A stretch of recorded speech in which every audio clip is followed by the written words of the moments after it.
আসসালামু আলাইকুম। যারা যারা গার্ডেনিং করতে পছন্দ করেন তাদের জন্য অসংখ্য ফুল এই বাগানে পাবেন। সব সিজনেই এই বাগানে ফুল দেখা যায়। প্রচুর পরিমাণে ফুল আছে এই বাগানে।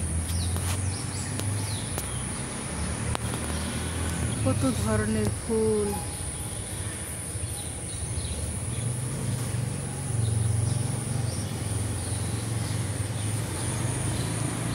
নাম জানা অজানা অনেক ধরনের ফুল।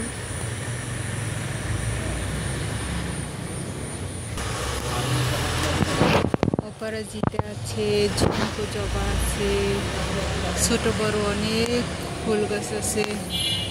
এই যে ক্রিসমাস ট্রি আছে, অনেক বড় হয়ে গেছে।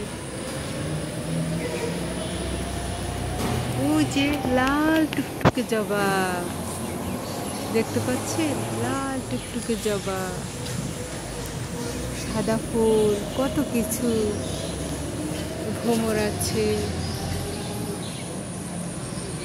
জীবনটাকে এনজয় করুন, ভালো থাকুন।